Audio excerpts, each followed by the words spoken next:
As we have heard, that adoption often comes with very unique challenges. And our next storyteller, Felix, excuse me, Felix Marquez, is going to share how he dealt with those challenges. Felix is a family support specialist and an adoptive dad. And here he is with his story. I can't fix this. Felix? There he is.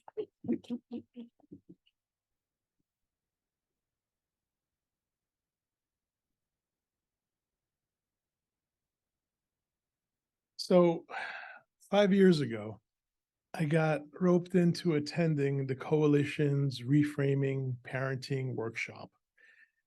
It's uh, it's a series of about 6 sessions, about 3 hours each, designed to support and assist parents who are caring for non-biological children who have been, placed in our care. So I'm here at this workshop, and I'm with 7 or 8 other parents who, like me, were either adoptive or kinship. And there was a woman who was sharing, a situation that she was going through with her son. And, something she said made me ask her, How old is your child?" And she said, 32. 32. I mean, really? 32? Thankfully, I didn't say it out loud. I just assumed that, like me, all the other parents had young children at home too, toddlers, kindergartners, middle-aged school kids, etc.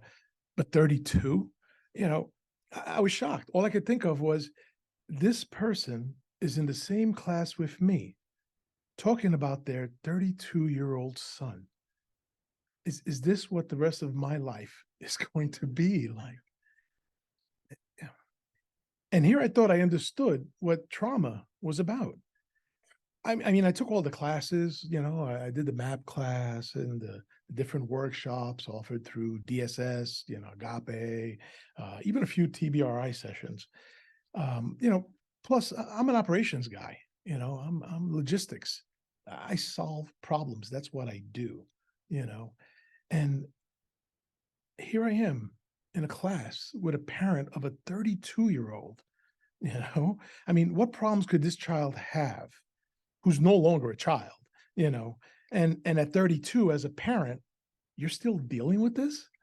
I, Perhaps this is a good time to tell you a little bit about my wife, Laura. We got married later in life, in our late 30s, and we're both Catholic. We both of us come from big families, and both of us knew we wanted to have kids, and we had lots of experience, taking care of kids. I had my nieces and nephew. I was the funkle, the fun uncle. You know, I'd spoil them, take them out, ball games, movies, bowling, you name it. It was great. And my wife, she's the oldest of six. So, growing up, she, of course, had to take care and look after her siblings. Um, so, with this combined with all the classes and the workshops and that we attended, we felt more than prepared to adopt. We went the foster to adoption route. And before we knew it, we began fostering a sibling group, ages 2, 6, and 8. And about a year or so later, their newborn sister. So, we got the full spectrum. So my older son, he was about 9 years old at the time. He loves animals. He'd tell you anything about any animal that you've ever seen or heard about. Tigers, elephants, reptiles, dinosaurs, marine animals. It doesn't matter. He knows. When he first came to us, I thought it was a little peculiar because, he'd watch Animal Planet rather than cartoons. I mean, that was him. And to add to that, he had a collection of about 100 little figurines of all kinds of animals. So anyway, he had a shark, and he comes to me one day and he says, "Daddy, have you seen my shark?" And I'm like, "Yeah, you were just playing with him a little while ago." And he's like, "No, I'm looking for my blue shark." Yeah, I saw you playing with the blue shark too. Your blue shark was chasing the other shark. They were having like a little shark attack, and he goes, no, no, that's my big blue shark. I'm looking for my little blue shark, and I'm like, oh, it's okay. I don't know. I think you had the little blue shark there too, but I haven't seen it. And he's like, it's okay. It's all right. I'm gonna go look for it. And he does for like 2.5 hours, you know. And then he comes out of his room saying, look, look, look, daddy, look, I found my shark. I found my shark. And I'm like, that's great. That's great. That's fantastic. And then he puts the shark down on the coffee table in front of me. He leaves it there and goes back to his room. And he's been looking for this little blue shark for 2.5 hours. And he doesn't take it with him. I looked at my wife and like, what did I just miss? What I missed was the trauma. You probably missed it too. My son and my oldest daughter, both of them suffered trauma when they were taken away from their birth mom. And then they were in foster care and for a number of years before my wife and I came into the picture. We were able to adopt them after fostering them for about 3 years. The process took obscenely long. Being older, they remembered more than their younger siblings. They lost a lot, all of them. My son had been moved at least 3 times prior to coming to us. And every time he moved, the people mover, that's what you call them, that's what they teach her in math class, comes and gives them a bag and tells them, imagine this, throwing in some possessions, some toys, some clothes, and then you go. And you don't know when you're coming back or if you're coming back. With each move, my son lost some stuff. With each move, something is lost. He needed to find that shark. He didn't want to lose anything more. This was his attachment disorder.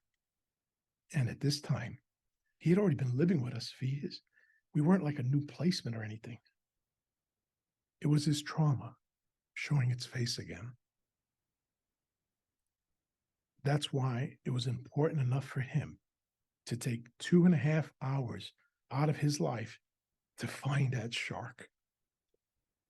100+ animal toys, including a lot of other sharks that he had, but he had to stop everything and find that shark. Then he just leaves it there on the coffee table. He left it because he felt good. He found a shark. He didn't lose something else. He was with us for 4 years and still dealing, with loss. When the parents spoke about the 32-year-old son, this is what I thought about. The shark incident with my son. Trauma is for life. I can expect trauma to be around for my son, for all my kids, for the rest of their lives. This is one of the things that the coalition, the workshops, the classes, the support groups has tried to bang into my head time and time again. And that realization finally came through during that workshop. I could be the smartest guy in the world, but I can't fix this. And that's okay.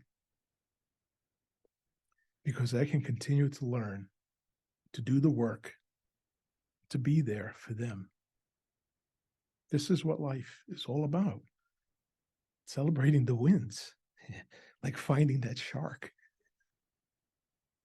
And when the shark doesn't show up, it's about faith and family, support and understanding. It's about telling him how much I love him. He's my son, no matter how old he is.